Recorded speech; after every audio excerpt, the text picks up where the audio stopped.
Welcome to the new year, and let's talk about all that's happening in Rhode Island. I'm Sandi Warner, your trusted Rhode Island Realtor and Property Manager. Thanks for tuning in to this quick update on the Rhode Island real estate market. Don't forget to like, subscribe, and share this with anyone you think will find this information useful. Today, we're diving into market trends on a statewide level and our local level, which is here in Newport County. We're going to talk about some legislative updates, some things that have happened already and that are coming up, and some key changes that will impact both buyers and sellers. Let's get started.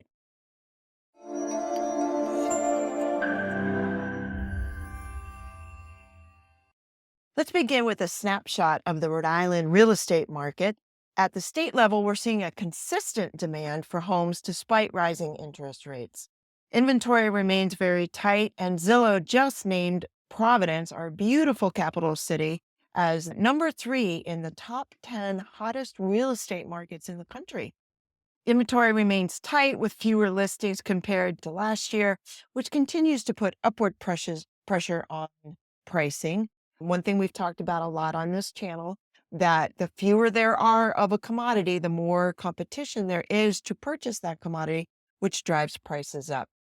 Statewide, the median home price in December rose another 10% to $470,000.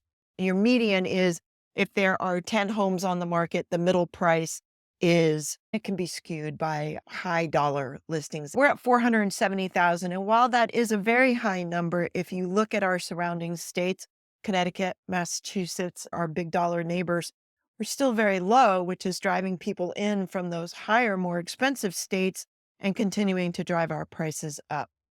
Massachusetts buyers represented 25% of all the homes sold in Rhode Island last year. Probably that's due to some increased regulation in Massachusetts, such as the millionaire's tax and the increasing home values in Massachusetts. Let's move now to Newport County, which is our home market, although we do serve the entire state, but we live and primarily manage properties in Newport County. Specifically Newport, Middletown, Portsmouth, although we also do Tiverton and Jamestown. These markets often outpace statewide trends due to their unique coastal appeal and strong demand for both primary and secondary residences. In Newport, the median price for a single family home was $1.4 million in December. Middletown had a median sale price of $725,000, and Portsmouth rounded that out with $684,500. Newport had 11 sales in December. Middletown had 9, and Portsmouth roared into the new year with a brisk 34 sales in December. There are currently 69 single-family homes for sale on Aquidneck Island, which is Newport, Middletown, and Portsmouth. We have seen 19 new listings since January 1 alone in those 3 communities. Let's move now to some of the legislative changes we've seen, some things that have updated and some things you can expect coming down the line. These legislative changes are specific to the real estate market. And the first one we're going to talk about is what they call the electrician's bill.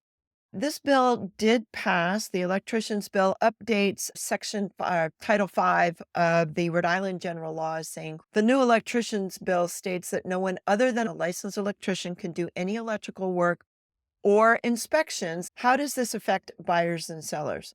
Currently, a home inspector, when a buyer goes under contract, they have 10 business days to do an inspection of the property. Traditionally, home inspectors will go in, test the outlets and make sure all the outlets work. They'll turn on the kitchen light and make sure the kitchen light works. They'll run the appliances, open the front panel of the electrical box and tell you, oh, it looks like we have some water intrusion here. You should call an electrician. Or we've got some double tapped panels or breakers. You should call an electrician. If your panel's really full and you want to add air conditioning, you're going to know that in advance that you're going to have to add a panel, or that you have low service and might want to add a panel. Under the new rules, the language is written so broadly that if you follow the letter of this law, a home inspector can't turn on and off a light switch. They can't plug the tester that you buy at Home Depot that tells you whether there's power to an outlet. I carry one for my house for property management. Is this outlet working? Is that why this air conditioner doesn't work? Under the new rule, only an electrician can do that. Under the new law, only a licensed electrician can do that. It's overly broad. It's going to increase the cost of home inspections in an already overstretched market for most buyers. In a state that is short 25,000 homes, we are now making it even harder for a home buyer to make a reasonable decision and do the due diligence they need to buy a house that is already very difficult for them to afford. Your local Realtor association, one of our strongest assets that we bring to the market is that we advocate for private homeowner rights. And here in Rhode Island, we advocated very strongly against this bill because of the cost that it does impose to buyers without any concurrent increase in safety or benefits to the buyers. We did lose that fight. We are continuing that fight this year on the advocacy side to try and get some amendments that make this a little more logical and not quite so damaging, particularly to our first-time home buyers. We want to encourage our first-time home buyers to do due diligence. We don't want to make this so difficult and expensive that they might not even get a basic electrical inspection and have to cover all of that later.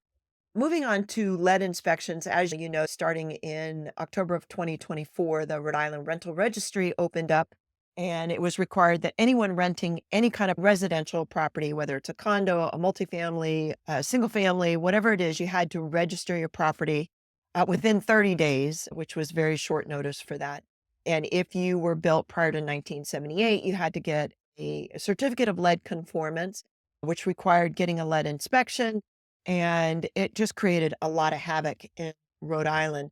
One thing that has changed we think will change, the governor of Rhode Island, Governor McKee, presented his budget. It does not have any line items for the penalties that are imposed under the Rhode Island Registry Act for not registering the home. It just says that they're not going to impose the penalties, the cash penalties for not registering your home. What this does not do, please do not mistake this and say that you don't have to get a lead inspection. It is not changing the requirement that your home be registered for lead. It does not remove the requirement that you have a certificate of lead conformance in order to evict a non-paying tenant. And it does not remove the requirement that you must have this certificate of lead conformance for your insurance or for your lender if you're going to be purchasing a home. So it does ease up in a very small way the requirements under the lead certificate that we're all facing, particularly those with double hung windows. But do not make the mistake of thinking that you do not have to abide by this law. All of the other penalties under the law for not having that certificate remain in place. The only thing that is changed by this, that not registering under the rental registry, there is no provision currently under the new budget that will enforce those penalties. So carry on with a little more comfort in mind. Bear in mind that compliance is key to avoiding legal and operational headaches. Finally, another big one coming down the legislative pike, there's an increasing likelihood that what's called the radon bill is going to pass. The radon bill will require all sellers of real estate to have their property tested for radon. And if it is over, I believe right now it's PCUs, you're going to have to do mitigation. A full house radon mitigation is somewhere in the maybe 1,100, 1,500, depends on your square footage and what has to go into it. But that could be an expensive fix for some sellers. We are working on this bill. Again, this is one of the many things a realtor brings to the table. But the Realtor Association advocates through our advocacy groups. We were at the State House last night talking with the Rhode Island Coalition of Housing and the Landlord Tenant Commission on some of these things that impact buyers and sellers of investment properties, as well as property owner rights, including this radon bill. So stay tuned for updates as this bill progresses through the legislature. So how do all these things impact you? Well, if you're selling, now is a great time to sell. We still have very low inventory rates, Part of the reason we have so little inventory is we're not seeing internal moves in Rhode Island. We don't see someone sell their beginner home in Rhode Island and go to their next home. A lot of this is because we still have a lot of sellers with a death grip on their low, below 3% mortgage rates, especially now that mortgage rates are creeping up and staying around 7%. That means if you do need to sell in Rhode Island, and there is always someone who needs to sell, probably moving out of state, downsizing, divorce, probate, there are other reasons that you have to sell. This is still a great time for you to sell and maximize your investment in that property. Just be sure you're addressing any electrical and lead compliance issues proactively, and keep an eye on the potential radon request testing requirement. Buyers, be prepared for competition. You need a buyer's agent on your side to help you with this. I think there is this tendency to think that you're going to save money if you go through the listing agent.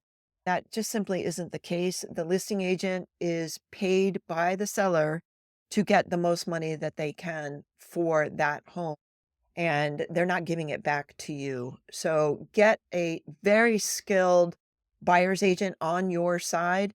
Even though the new NAR agreement states that the buyer's agent or the buyer has to pay their agent, there are lots of ways to negotiate that and make sure it's paid through the closing agreement and not an extra check from you. It will, in the end, get you a better price on the home and get you a home that has been properly investigated so that you're not running into surprises at the end. Thanks for tuning in to today's update. I am Sandi Warner with Warner Realty Group. We are local realtors and property managers. We keep our eye on everything that's happening in Rhode Island, and we're here to guide you to the smoothest transaction possible. Don't forget to like, subscribe, and share.